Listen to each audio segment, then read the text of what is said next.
सुप्रभात मित्रों, आप सभी देशवासियों का मैं संजय सिंह राणा, राष्ट्रीय अध्यक्ष भारतीय सर्वधर्म पार्टी, आपका हार्दिक स्वागत और अभिनंदन करता हूं। दोस्तों,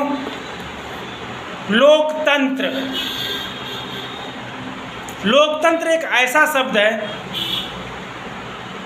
जिससे वहाँ के आम नागरिकों को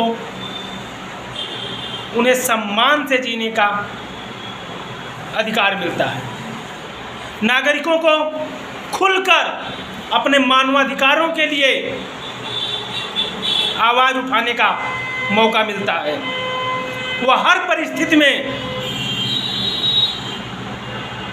चाहे वह कोई 30 मार खां हो, चाहे कोई बड़ा नेता हो, चाहे कोई उद्योगपति हो, चाहे वह सरकार ही क्यों ना हो, यही लोकतंत्र हमें वह ताकत देता है कि हम अपने साथ हो रहे अन्याय के खिलाफ डटकर आवाज उठाने को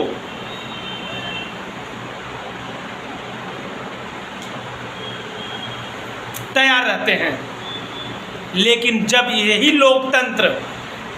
इसी लोकतंत्र को नाम मात्र का बना दिया जाए, फिर जनता क्या करेगी? कैसे वह अपने मानवाधिकारों के लिए आवाज़ उठाएगी? कैसे वह हो रहे अपने ऊपर अत्याचारों के खिलाफ न्याय की गुहार लगाएगी? यही कुछ हमारे देश में हो रहा है।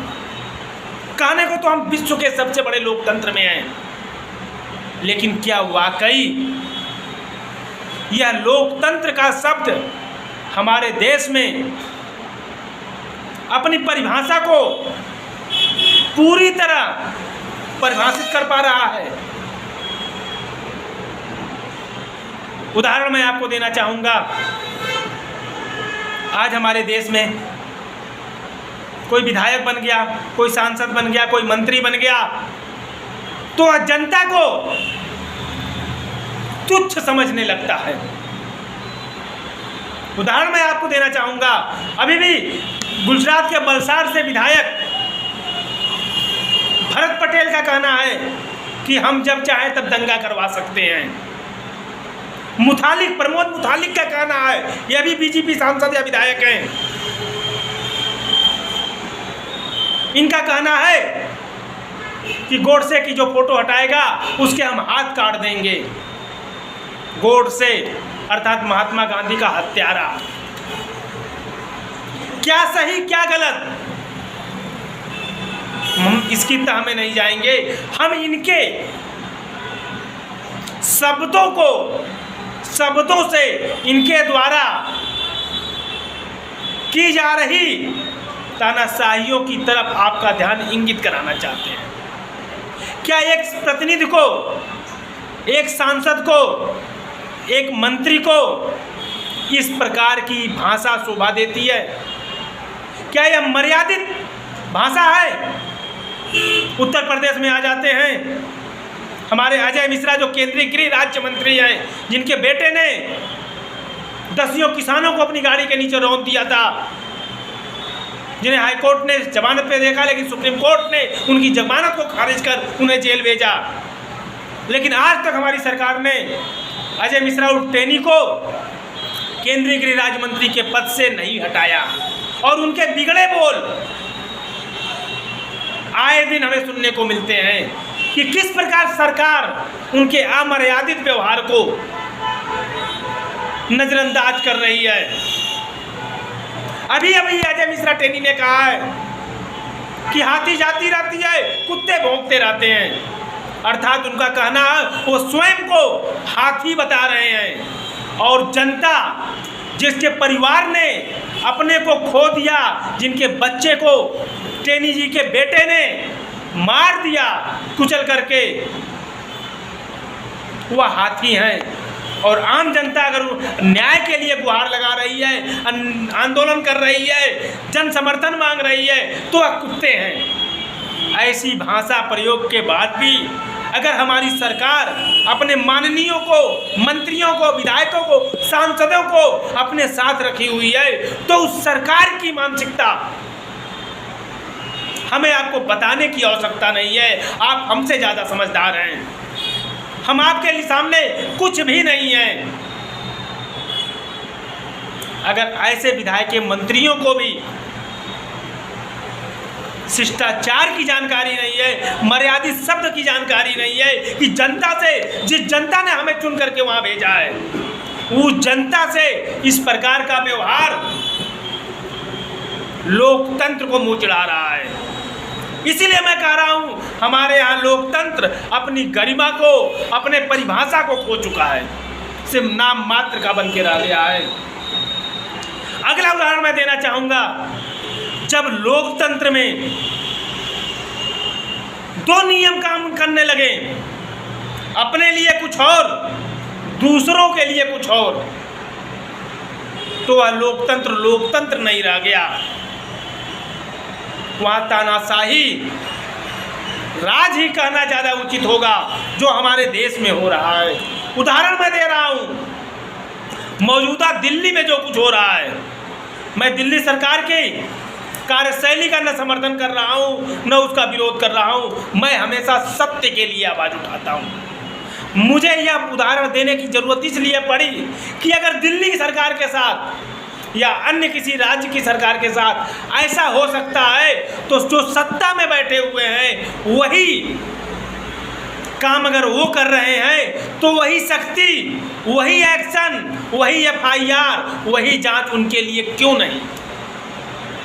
हमारा इशारा आप समझ गए होंगे कि जिस प्रकार शराब नीति पर दिल्ली में अब बवंडर मचा हुआ है कि सरकार ने अपने लोगों को फायदा पहुंचाने के लिए शराब नीति में बदलाव किया और अपने लोगों को फायदा पहुंचाया, तो जरूर अगर उन्होंने ऐसा किया, नियमों को ताक पर रख करके किया, तो सभी पर सख्ती होनी चाहिए, उन पे FIR दर्ज होनी चाहिए, उन्हें जेल भेजा जाना चाहिए।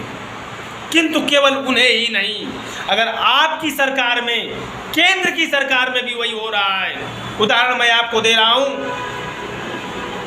हमारी केंद्र की सरकार टेलीकॉम कंपनियों का 2 लाख करोड़ रुपए लगभग बकाया पिछले कई सालों से टालती क्यों चली आ रही है, जबकि इस पर सुप्रीम कोर्ट ने कई बार सख्त एक्शन लिया, कई बार हिदायत दी टेलीकॉम कंपनियों को कि आप 6 माह के अंदर अपने बकाए स्पेक्ट्रम के पैसे को जमा किया जाए, जो लगभग 2 लाख करोड़ रुपए का है। लेकिन हमारी सरकार हर बार उन्हें 6 महीने का सेवा विस्तार दे रही है। आखिर यह क्यों? इस पर अपना रुख स्पष्ट करे। क्या यह अपने लोगों को फायदा पहुंचा करके अपनी राजनीतिक पार्टी के फंड में हजारों करोड़ का फंड लेने के लिए अपनाया गया हथकंडा नहीं लग रहा है? आखिर क्यों हमारी सरकार सरकारी संस्थानों को घाटे में दिखा करके अंबानी और अडानी जैसे चंद उद्योगपतियों के हाथों में बेच रही है? क्या यह नियमों को ताक पर रखकर की गई कार्रवाई नहीं है? आखिर क्यों हमारी सरकार सरकारी संस्थानों का दुरुपयोग कर उन्हें निजी हाथों में सौंप रही है? यह भी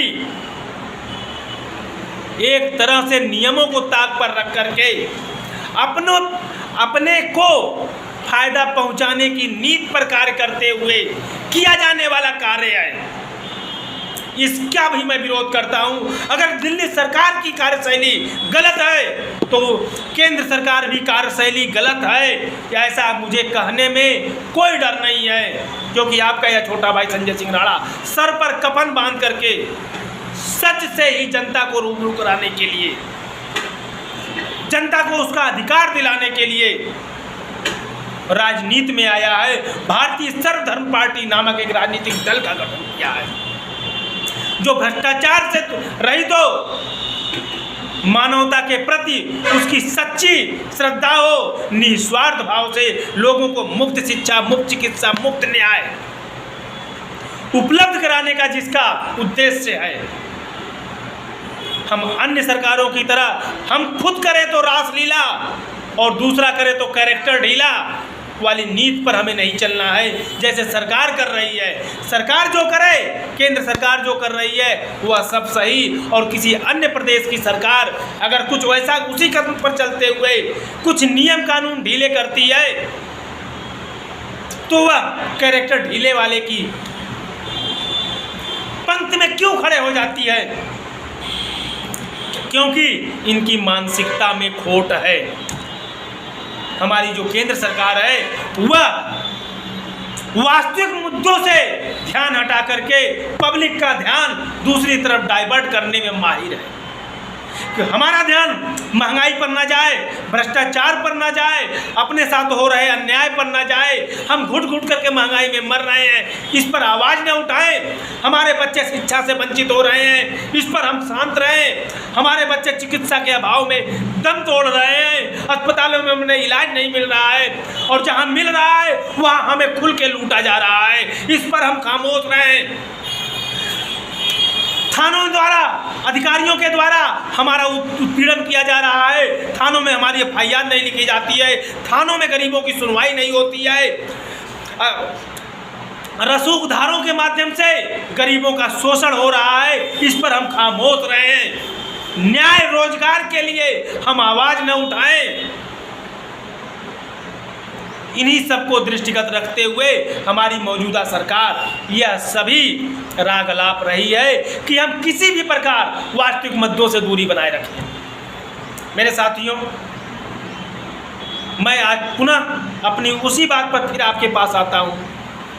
इन सबका निजात के लिए, इन सब से छुटकारा दिलाने के लिए कोई एक पार्टी आप बताइए जो इन मुद्दों पर, जिस पर आपका ये छोटा भाई अभी आपसे रूबरू हुआ है, खुलकर अपने डर को किनारे रखकर सरकार के खिलाफ खड़ा हुआ है, आपको जागरूक करने की चेष्टा कर रहा है। अगर आपका वो जवाब हाँ में हो तो आप हमें नज़रअंदाज करें। लेकिन अगर कोई पार्टी इस मुद्दे पर आपके साथ नहीं खड़ी है, आपको जागरूक नहीं कर रही है, सरकार की खिलाफत नहीं कर रही है, तो मैं हाथ जोड़कर आपका ध्यान अपनी ओर आकर्षित करना चाहूँगा, आपका साथ चाहूँगा, आपका आशीर्वाद चाहूँगा, तन मन धन जैसे आप हमारा साथ दे सकें, आप भारतीय सर्वधर्म पार्टी का साथ दें कि ताकि भारतीय सर्वधर्म पार्टी और मजबूती से, तन से, मन से, धन से आपके साथ कंधे से कंधा मिला करके आपको आपका अधिकार दिलाने के लिए सबका साथ, सबका विकास की भावना नहीं बल्कि सबका साथ ही हमारा लक्ष्य है के नारे पर चल करके, हमारा साथ कोई दे या न दे, हमारा लक्ष्य ही है सबका साथ, सबका विकास हमारा लक्ष्य है, सबका विकास हो यही हमारा उद्देश्य है। अपनी इस नीति पर चलते हुए हम आपका कल्याण कर सके, आपकी आने वाली, अपने आने वाली पीढ़ी के भविष्य को उज्जवल बना सके। मेरे दोस्तों, जय हिंद, जय भारत।